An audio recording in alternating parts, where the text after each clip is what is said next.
ஈவேரா பெரியாரினுடைய கொள்கை எத்தனை பேருக்கு தெரியுங்கிறது எனக்கு தெரியலை. அவருடைய கொள்கை என்ன அப்படின்னா, கடவுளை நேசிக்காதே மனிதனை நேசி அப்படின்னு. அதாவது அந்த ஏடிஎம்கே டிஎம்கே இருந்த காலத்துல தன்னுடைய சுய மரியாதை சிந்தனையை பற்றி மேடைகளில் பேசியவர் ஈவேரா பெரியார். அதனுடைய அர்த்தம் என்ன அப்படின்னா, மனிதன் தன் சுயநலத்தோடு சுயமரியாதை சிந்தனையோடு வாழும் பொழுது அவன் எது நினைத்தாலும் நடக்கும்.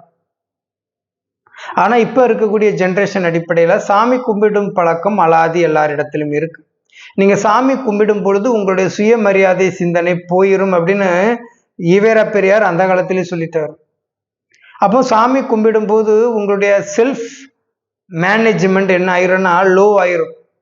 அப்போ உங்க வாழ்க்கையில் எந்த நல்ல செயல்களுமே நடக்காது. நீங்க சுயமரியாதை சிந்தனையோடு இருந்து தன்னிச்சையாக ஒரு செயலை ஏற்றி செய்யும் போது அது மிக அருமையாக செயல்படும்.